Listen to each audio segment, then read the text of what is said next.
আসসালামু আলাইকুম রহমতুল্লাহি ওয়া বারাকাতুহু। Welcome back to my channel.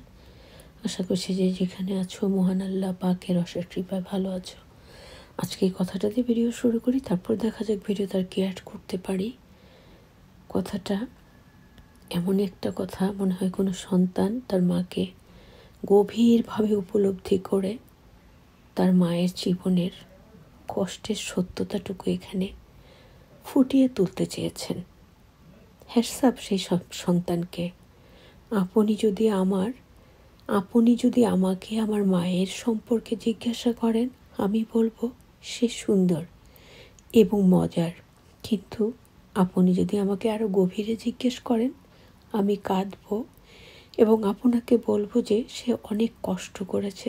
তিনি আমার চোখে সবচেয়ে শক্তিশালী মহিলা। আমি তার সংগ্রাম দেখেছি, আমি তার কান্না দেখেছি, আমি তার সমস্ত যুদ্ধ দেখেছি, এখনও আমি সেগুলোই দেখছি। প্রিয় ভাই বোনেরা, দেখো মুখে কতগুলো স্পট, তাই না বলো? মনে হচ্ছে কোনো ক্ষত বা আঘাতের চিহ্ন। আসলে তা ঠিক না। এগুলো যে বললাম তোমাদেরকে, যে স্ন্যাপচ্যাট আমাদেরকে এরকম বিভিন্ন ধারণাগুলো দেয়। দেখো, যে কোনো মানুষ দেখে প্রথমে ভয় পেয়ে যাবে, ভাববে যে কিরে এরকম আঘাতের চিহ্ন, কে আঘাতগুলো করলো, তাই তো? কিন্তু আসলে অনেকের জীবনে এমনি অনেক আঘাত আছে যেগুলো সাধারণ চক্ষু দিয়ে দেখা যায় না, সাধারণভাবে বোঝা যায় না, সাধারণ চিন্তা করা যায় না। কিন্তু হয়তো সেই আঘাতগুলো, সেই ক্ষতগুলো এর থেকেও গভীর থেকে গভীর। যাই হোক, এটা দেখে ভাবলাম যে একটু ভিডিও দিয়ে, আসলে কিছু না, তোমরা কেউ ভয় পেও না। জাস্ট বললাম না যে ওরা যে ধারণাগুলো দেয়, আমরা সেগুলো থেকে চেষ্টা করি নানানভাবে ভিডিও সাজানোর জন্য। আর স্টেডিয়াম ভাইকে বলছি, হয়তো বোন হিসেবে ভালোবাসো বলেই একদিন একটা ভিডিও না দিলেই জানতে চাও আপু কি হয়েছে, সুস্থ আছেন তো? আল্লাহ বাঁচিয়ে রেখেছেন, আলহামদুলিল্লাহ। আসলে গতকালকে কোনোভাবে ভিডিও দিতে পারিনি। যাই হোক, তবে আজকে চেষ্টা করছি তোমাদের জন্য ভিডিও নিয়ে আসার জন্য। জনচরি ভাইয়া, সবাই সবার জন্য বেশি দোয়া করবে এবং ভালোবাসবে। মানুষকে ভালোবাসা হলো একটা মহৎ কাজ। শুধু মানুষকে না, আল্লাহর সৃষ্টির যে কোনো সৃষ্টিকে।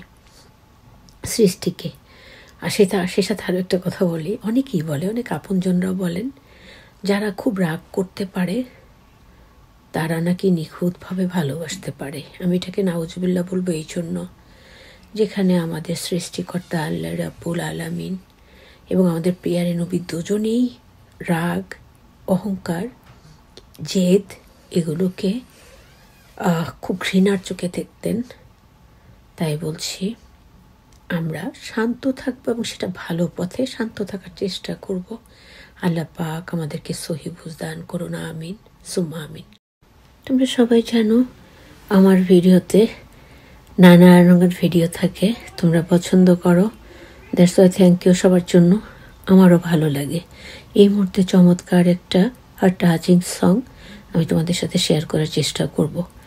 জীবনের এই যে রঙিন দিন রবে না হায়রে চিরদিন, মাটির এক অন্ধকার ঘরে যেতেই হয় সঙ্গী সাথীহীন। এ কথায় একটু কি হয়, মনে কি হয় না কোনো দিন? জীবনের এই যে রঙিন দিন রবে না হায়রে চিরদিন। টাকার জোরে ভাগ্য লেখা বদলে নিলে, মানুষ হয়ে মানুষের দুঃখ দিলে। টাকার জোরে ভাগ্য লেখা বদলে নিলে, মানুষ হয়ে মানুষের দুঃখ দিলে, 2 টাকার জোরে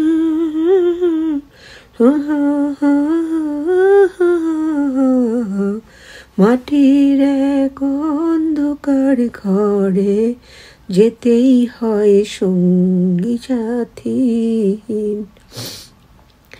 বিচারক বিচারে দেখবে যেদিন, কেমনে পার হবে সেই দিন। জীবনের এই যে রঙিন দিন, রবে না হাইরে চিরদিন। লাভের বোঝা বইতে গিয়ে ভাবলে না তো, দিনে দিনে পাপের বোঝা বাড়ল কত। লাভের বোঝা বইতে গিয়ে ভাবলে না তো, দিনে দিনে পাপের বোঝা বাড়ল কত। এখনো খাও ক্ষমা চাও, এভাবে আর চলবে কতদিন। জীবনের এই যে রঙিন দিন, রবে না হায়রে চিরদিন। মাটির প্রথমে তোমাদের সাথে শেয়ার করলাম কোনো এক সন্তানের তার মায়ের প্রতি ভালোবাসার বহিঃপ্রকাশ। হয়তো তার মা ভীষণ রকম দুঃখী। কিছু কিছু মায়েরা, কিছু কিছু স্ত্রীরা আছেন এত বেশি দুঃখ বহন করে তাদেরকে বাঁচতে হয়, তারা নিজেরাও প্রশ্ন করে এর কোনো কুল কিনারা পান না যে আসলে জীবনটা কি।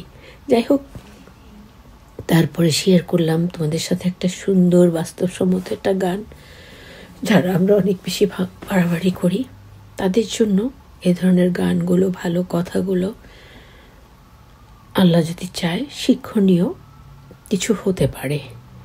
কারণ ধ্বংস আমরা চাইলেই করতে পারি, কিন্তু গড়তে কি আমরা পারি?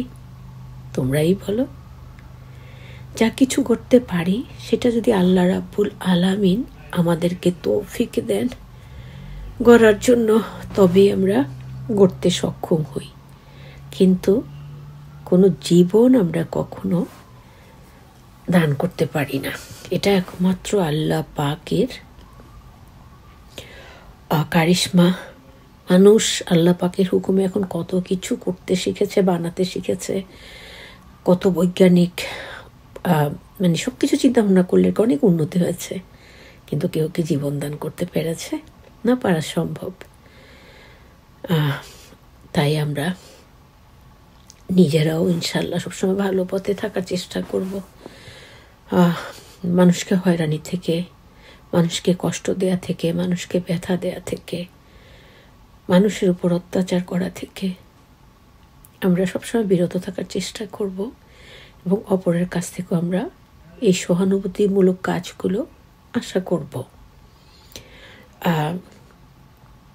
দেখো, এই যে চোখের এই কাজগুলো আসলে কখনো জীবনে কোনো দিন জানা মতে এরকমভাবে চোখ আঁকিনি, এরকমভাবে মেকআপ করিনি, কিন্তু স্ন্যাপচ্যাট আমাদের স্বপ্নগুলো সফল করে দিয়েছেন। আমরা মেয়ে মানুষ তো এরকম সাজুগুজু করা দেখলে ভালো লাগে। যখন এরকম সাজুগুজু দেখি না, দেখো কত ভালো লাগছে, তাই না? কিন্তু আসলে জীবনের প্র্যাকটিক্যাল লাইফে কখনো এমনি করে সাজিনি, ইচ্ছেও হয়নি, কোনো কিছু আসলে সব কিছু মিলিয়ে হয়ে ওঠেনি, এটাই বলতে চাচ্ছিলাম আর কি। কিন্তু যখন এভাবে ভিডিওগুলো করি না, কি ভালো লাগে, তাই না? বলো দেখতে। কি ব্যাপার, তোমাদের সবার কি অনেক বেশি মন খারাপ হয়ে গেল? আমাদের আঁখি কি তোমাদের খুব মন খারাপ করে দিল? সেই জন্যই তো আমি তোমাদের মন ভালো করতে চলে এসেছি, তোমাদের বড় আপা। কি বলো তোমরা? আমার কথা শুনে মন ভালো হবে তো? শোনো তোমরা, আমি যখন ঢাকা হলিক্রস স্কুলে টিচিং করতাম, ছেলে মেয়ে পড়াতাম, ছেলে তো ছিল না, মেয়েদের স্কুল, মেয়েদেরকে পড়াতাম। সত্যি আমি নিজেকে ধন্য মনে করি এই দিক থেকে। আমি সাধারণ মানুষ, অতি সাধারণ একজন মানুষ। আমার পুরো নাম হলো বুলবুল আলম, কিন্তু আমি ভালোবাসা পেয়েছি। আমি মানে যতটুকু হয়তো বা এত ভালোবাসা পাওয়ার যোগ্য আমি ছিলাম না, কিন্তু কেন জানি না, তোমরা বিশ্বাস করো, টিচার থেকে শুরু করে ছাত্রীরা কি যে ভালো আমাকে বাসত। এখনও টিচাররা আমাদের বাসায় আসে, কোনো ছাত্রীর সাথে দেখা হলে টুপ করে পা ধরে সালাম করে ফেলেন। এই যে একটা সম্মান, পৃথিবীতে হয়তো অনেকে কোটি কোটি টাকা ইনকাম করে, কিন্তু একবার ভাবো তো আমাদের মতো শিক্ষিকাদের কথা, শিক্ষকদের কথা। এই আমরা তাদেরকে আমাদের যতটুকু জ্ঞান আছে সেই জ্ঞান থেকে তাদের জীবনে শিক্ষার আলো জ্বালিয়ে দেওয়ার চেষ্টা করে তাদেরকে সমাজে ভালো মানুষ হিসেবে মাথা উঁচু করে বেঁচে থাকার জন্য আমাদের শিক্ষকদের চেষ্টাটা থাকে সেই রকম চেষ্টা। আর আমরা যদি সুশিক্ষা দিতে পারি, আর যাদেরকে দিব তাদের মধ্যে যদি সে সুশিক্ষা নেওয়ার প্রবণতা থাকে, তাহলে তারা সমাজে সত্যিকার অর্থে ভালো মানুষ হতে পারে।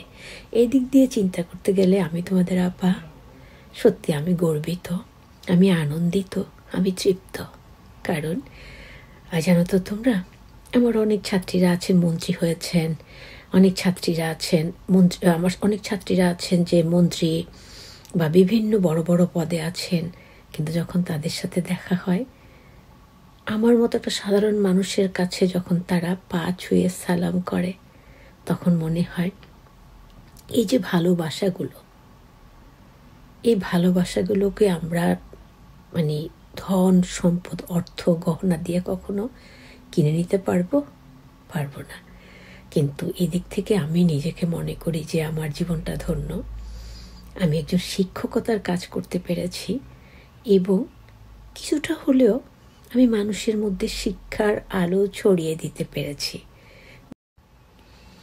তারপরে যে কথাগুলো বলছিলাম, বাসায় টিউশনি করতাম, আমাদের সব পিচ্চিরা হলিক্রসের ছাত্রী ছিল। ওরা হলিক্রসের হাত ধরেই শিক্ষা জীবন শুরু করেছে এবং কলেজ পর্যন্ত মানে ইন্টার পর্যন্ত হলিক্রস শেষ করে তারপরে যে যার যার লাইনে চলে গেছে। কেউ ডাক্তার, কেউ হয়তো সাধারণ পড়াশোনায়, কেউ হয়তো তার থেকে বড় কিছু, এরকম। যাই হোক, তোমরা ভালো থেকো। আমি আপা তোমাদের অনেক ভালোবাসি, আর তোমাদের ভালোবাসা পেয়ে আমি ধন্য। আসসালামু আলাইকুম রহমতুল্লাহি ওয়া বারাকাতুহু। Take care. আহা কি আনন্দ আকাশে বাতাসে। প্রিয় ভাই ও বোনেরা, তোমরা কি দেখতে পাচ্ছ? তোমাদের আখি গ্যালারি আপু স্নোর মধ্যে কত চমৎকার করে ঘুরে বেড়াচ্ছে।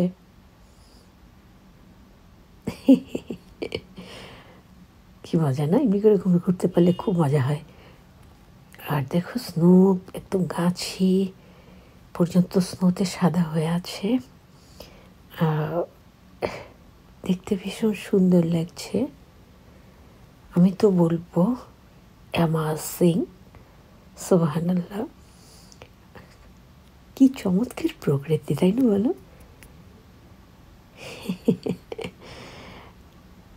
তোমাদের কেমন লাগলো সব মিলিয়ে আজকের ভিডিও? অবশ্যই আশা করছি কমেন্টে জানতে পারবো।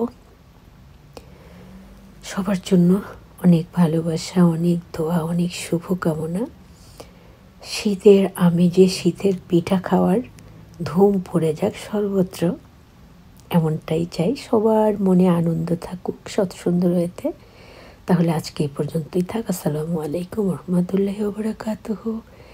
Have a great day to all guys. Allah save everyone. Amin summa amin. Take care all guys.